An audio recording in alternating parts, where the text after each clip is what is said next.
Hello tout le monde. Audio Jungle.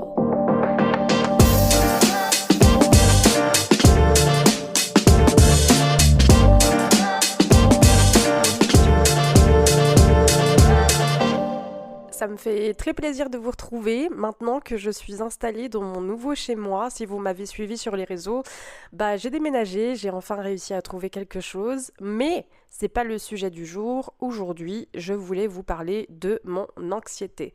Et pourquoi est-ce que je vous parle de ça? C'est parce que c'est des épisodes qui m'arrivent un petit peu beaucoup en ce moment. Crise d'angoisse, anxiété généralisée, et on va parler de ça aujourd'hui. Vous n'êtes pas sans savoir que depuis ma dépression, mon anxiété a pris un peu possession de mon corps. Donc c'est-à-dire qu'il se manifeste de plusieurs manières et le plus gros handicap de ma vie, surtout en ce moment, c'est les transports publics. Alors vous allez me dire, mais Anisha, là c'est peut-être un peu gros. Effectivement, c'est un peu gros, mais c'est une pathologie qui est totalement réelle et dans laquelle je suis hyper inconfortable.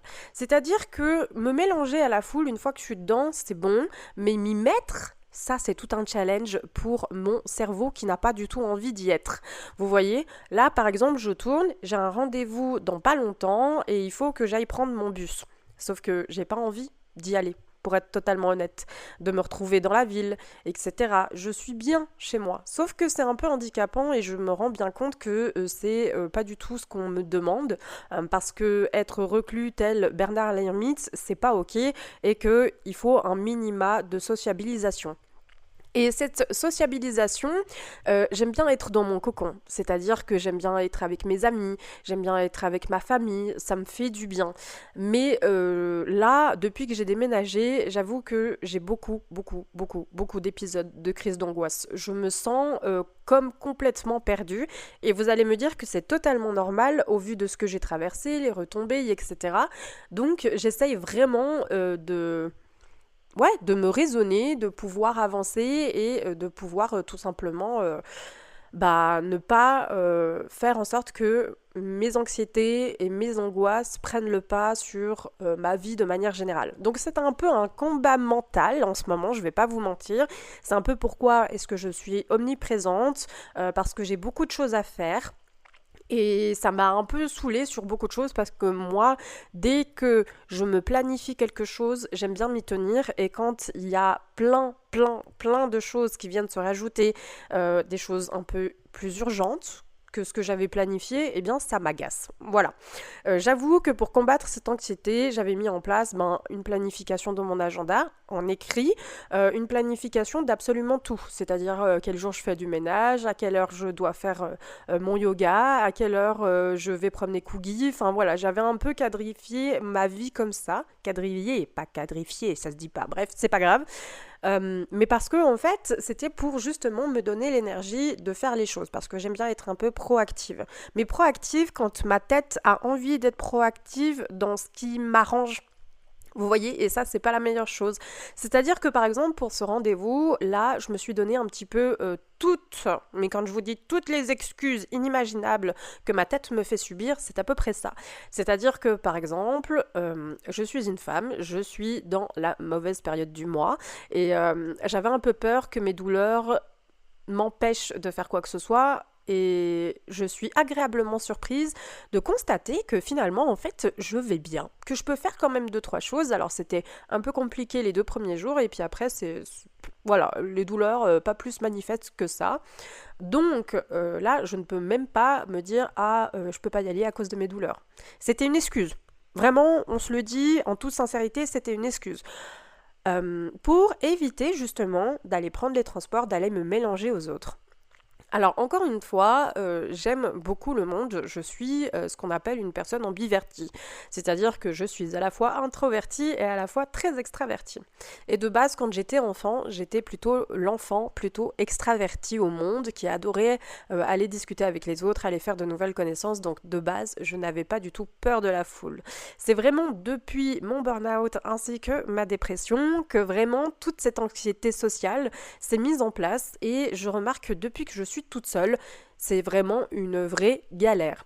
Et vous allez me dire qu'il y a plein de changements dans ma vie. Oui, ça fait plus de 6 ans que j'habitais avec du monde et c'est pas la même chose de se retrouver seule dans sa petite pièce, mais devoir manger avec du monde. Là, je me retrouve complètement seule face à plein de choses, face à mes pensées, face à ce que je dois faire, face à mes responsabilités, etc. Et c'est pas un problème de responsabilité qui me dérange, c'est un problème de je dois sortir. Et si vous saviez quel genre d'exemple je peux vous donner, par exemple, je dois aller faire mes courses. J'ai un peu bégayé là, pardon. Je dois aller faire mes courses pour remplir mon frigo. C'est un peu un besoin légitime, mais même ça, c'est pas fou. Parce que je dois descendre en ville, parce que je n'ai pas de voiture. Alors j'ai l'obtention du permis, heureusement, mais je n'ai pas de voiture. Et ça m'agace. En fait, j'ai l'impression que depuis que j'ai l'obtention du permis de conduire, ça me permet de pouvoir aller à un point B, à un point A, à un point B, de manière plus directe, sans forcément passer par une case publique. C'est-à-dire que je me mélange un petit peu, mais une fois que je suis dans ma voiture, il n'y a personne pour me faire cac. Tandis que là, je dois aller prendre le train, prendre le bus, me mélanger aux autres, etc. Et j'ai un peu de peine en ce moment à me sortir de cette bulle parce que c'est trop fort pour moi. C'est-à-dire que quand j'ai déménagé dans mon appartement actuel, la première nuit, j'ai fait une crise d'angoisse, mais une crise d'angoisse qui était là genre en mode mais je dois faire ci, je dois faire ça. Et puis finalement j'ai dormi dans mes cartons, hein, c'est-à-dire qu'il fallait le temps que je puisse m'installer, déballer les cartons tranquilles, monter le lit, enfin monter toutes les commodes et puis tous les meubles, enfin bref, tout ça, et je savais pas par quoi commencer. Voilà, ça c'est un peu mes anxiétés, mes coups de stress, et mes coups de stress m'arrive des fois à faire que je fasse de l'anxiété et l'anxiété finit par être des crises d'angoisse. Donc je vous présente Nini complètement anxieuse. Et aujourd'hui, j'ai pas trop de mal à le dire, même si ça m'agace un peu vis-à-vis de moi-même, que je suis une personne anxieuse. C'est-à-dire que plein de choses que je dois faire, ça me stresse quand je dois aller me sociabiliser. Par exemple, je devais aller m'inscrire auprès de ma nouvelle commune. Et c'était un peu compliqué de me dire, bon, il faut aller marcher. Alors, j'ai pas de problème à marcher, hein. Je suis pas en train de dire que je suis une fainéante, pas du tout. C'est juste aller sortir et aller voir où est ma commune, où se situe ma commune. Et en fait, au moment où je devais sortir, eh bien, là, mon corps, il a fait un blocage direct d'absolument tout. C'est-à-dire que je ne pouvais même plus sortir de mon appart. Alors, la chose que j'ai faite pour calmer, c'est de me dire, ok, il n'y a pas le feu au lac, on reste tranquille et on se calme, on se détend, on fait des choses qui nous font du bien, etc. Donc j'ai vraiment rien foutu cette journée-là. Je suis restée glandouillée dans mon lit à scroller sans forcément prêter attention à ce que je regardais. C'était juste pour que mon cerveau puisse faire une espèce de off. Et donc le lendemain, il n'y avait pas eu de souci. Je suis allée m'inscrire à ma commune tranquillement, comme une personne tout à fait normale.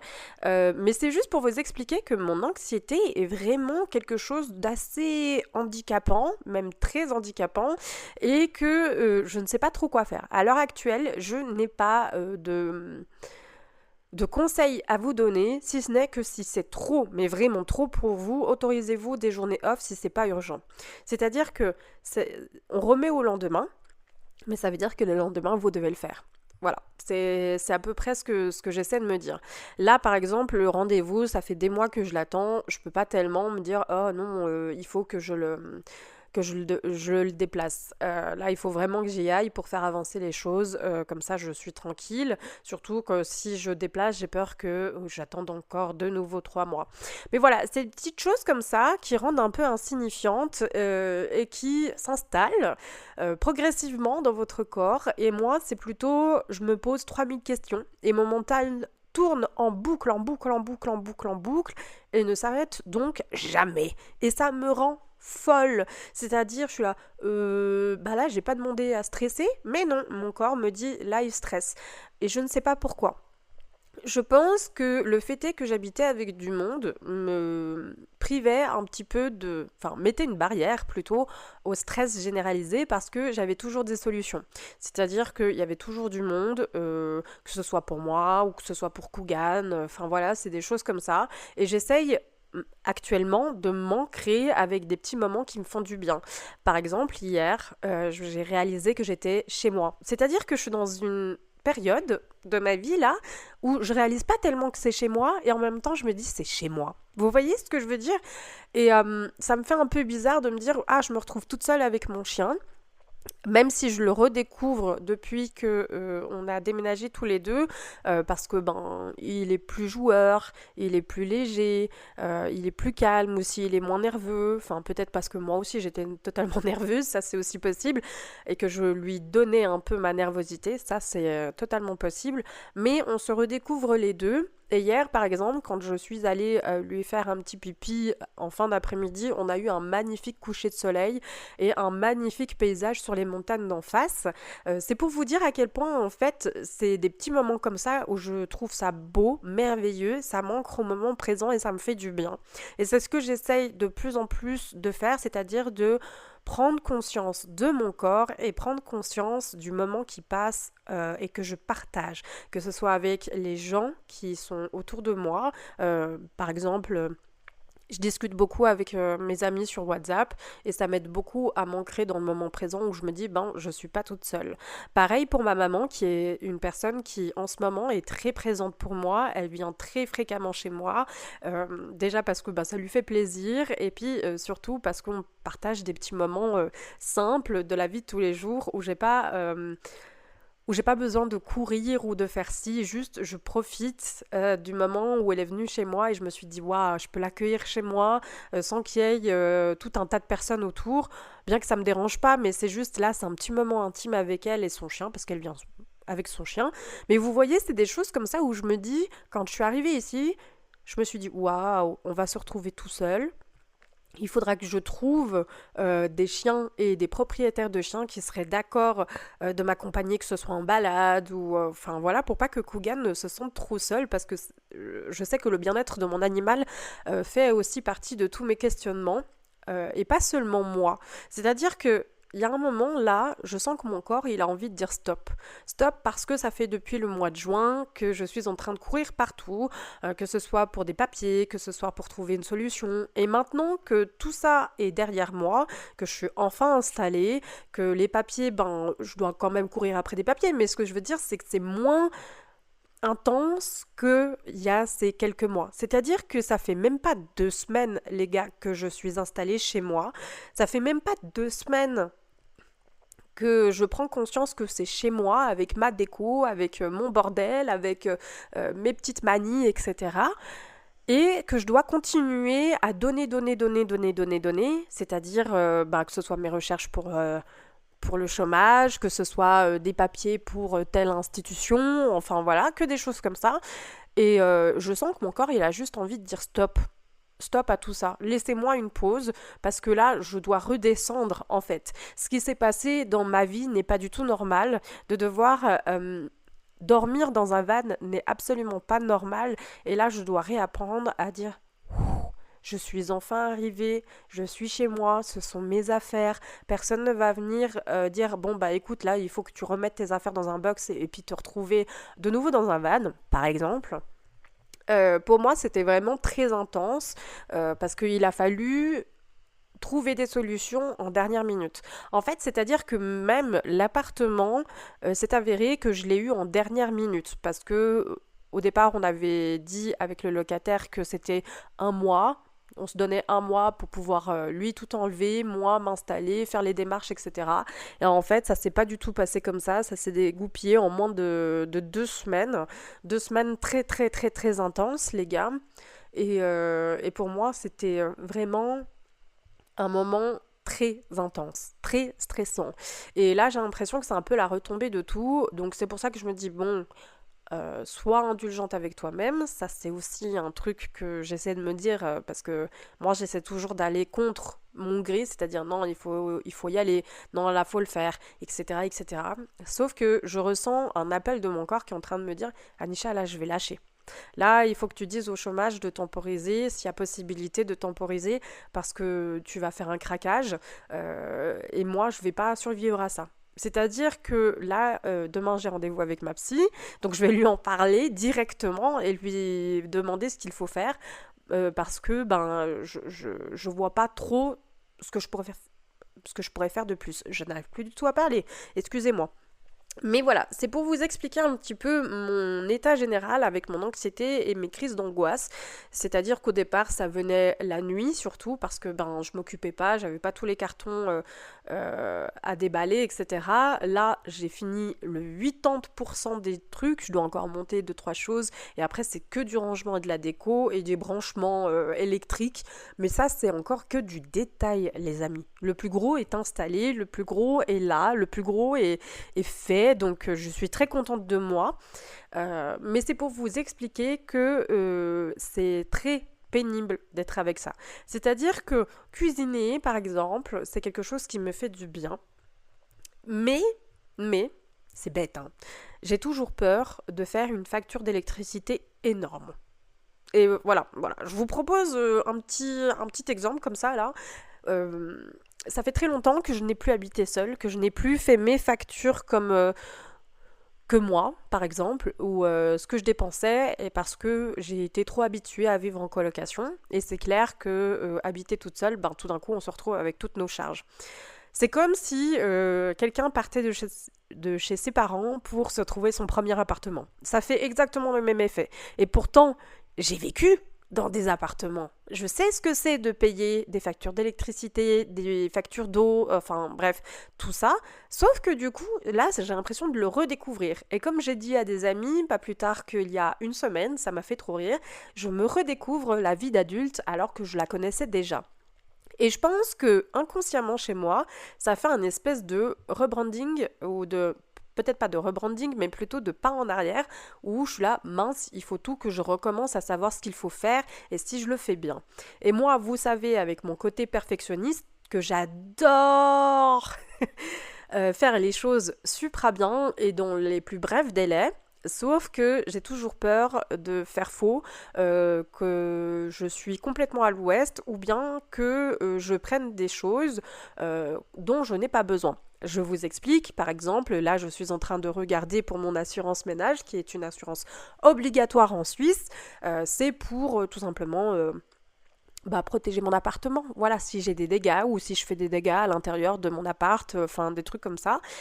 Et donc, j'ai souci de vouloir intégrer dégâts d'animaux, c'est-à-dire que mon chien, si tout d'un coup il fait des dégâts, eh bien l'assurance rembourse à une certaine hauteur. Sauf que, du coup, là, je suis en plein dans les demandes de devis auprès des assurances pour être sûre que ça me coûtera pas trop cher, que je pourrai payer à temps, enfin bref, tous des petits trucs comme ça.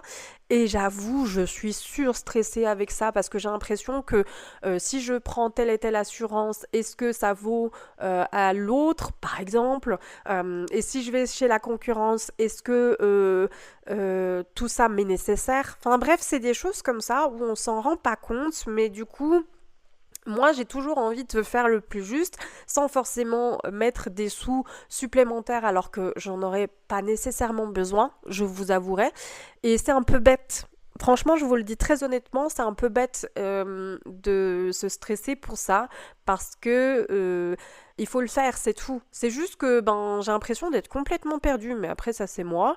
Mais parce que de nouveau, c'est orchestré par mon anxiété, mon stress, qui finalement se transforme gentiment en crise d'angoisse.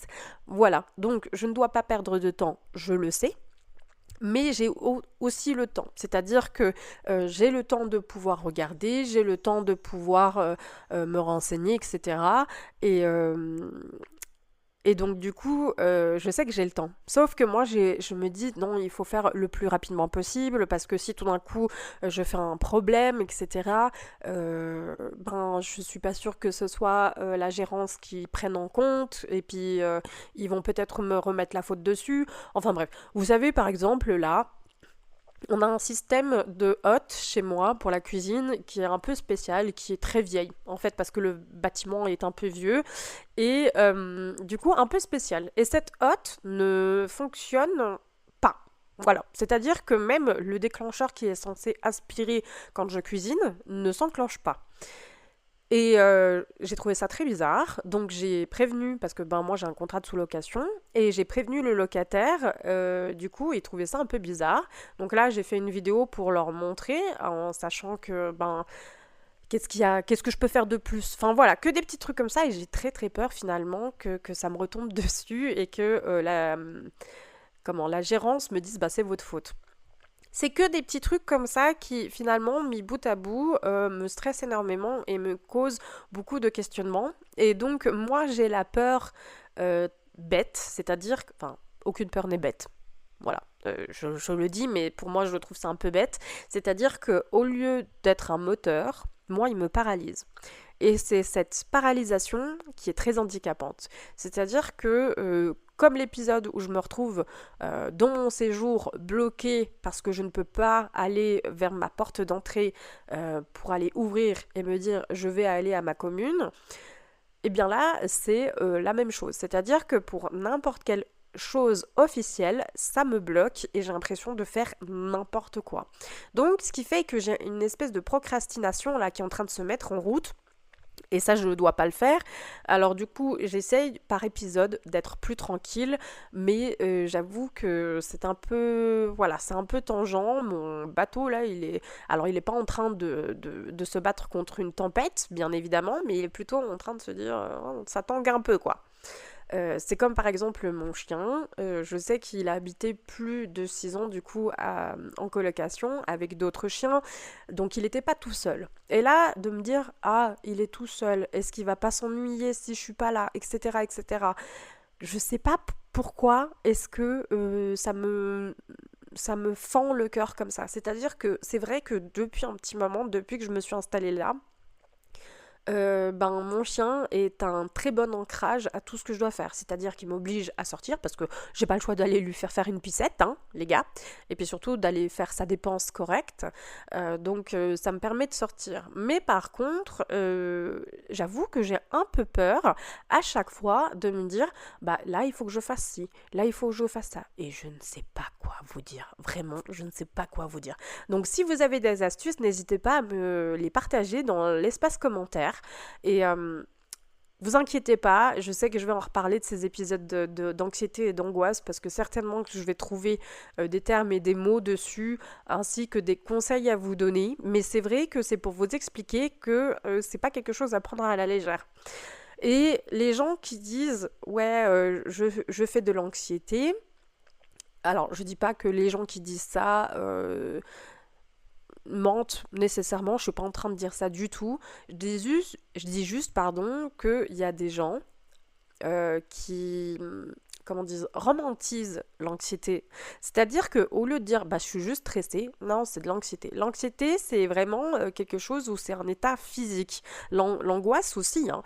Le stress, c'est juste une palpitation du cœur et puis juste ah ben je dois penser à ci, je dois penser à ça. Ça m'arrive aussi hein, d'être stressée, sans forcément créer de l'anxiété. C'est ça que je veux vous expliquer.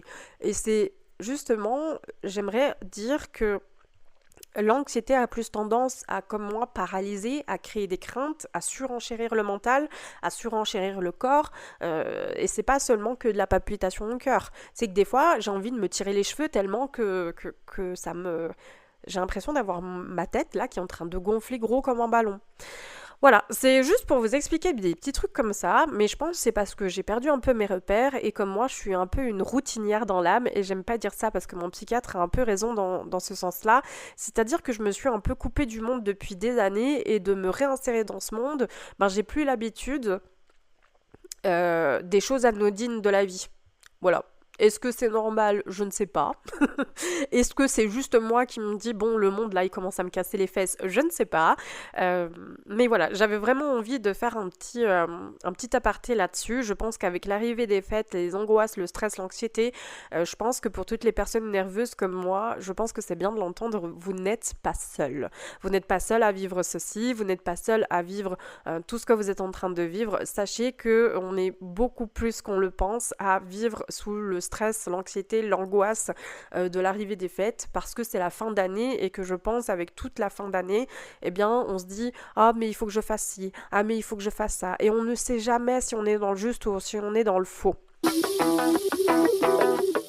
Alors, je sais qu'il n'y a pas plus tard de 2 minutes, je vous ai dit j'ai pas de conseils à vous donner, mais je pense que je peux vous en donner un seul. En sachant que j'en ai déjà donné quelques-uns, hein, j'ai donné déjà quelques tips, mais je pense que le plus important, c'est de s'ancrer dans le moment présent et de souffler. Parce que c'est ce que j'essaye de faire en ce moment, et c'est vraiment de souffler et de dire ok, c'est bon, ça va le faire.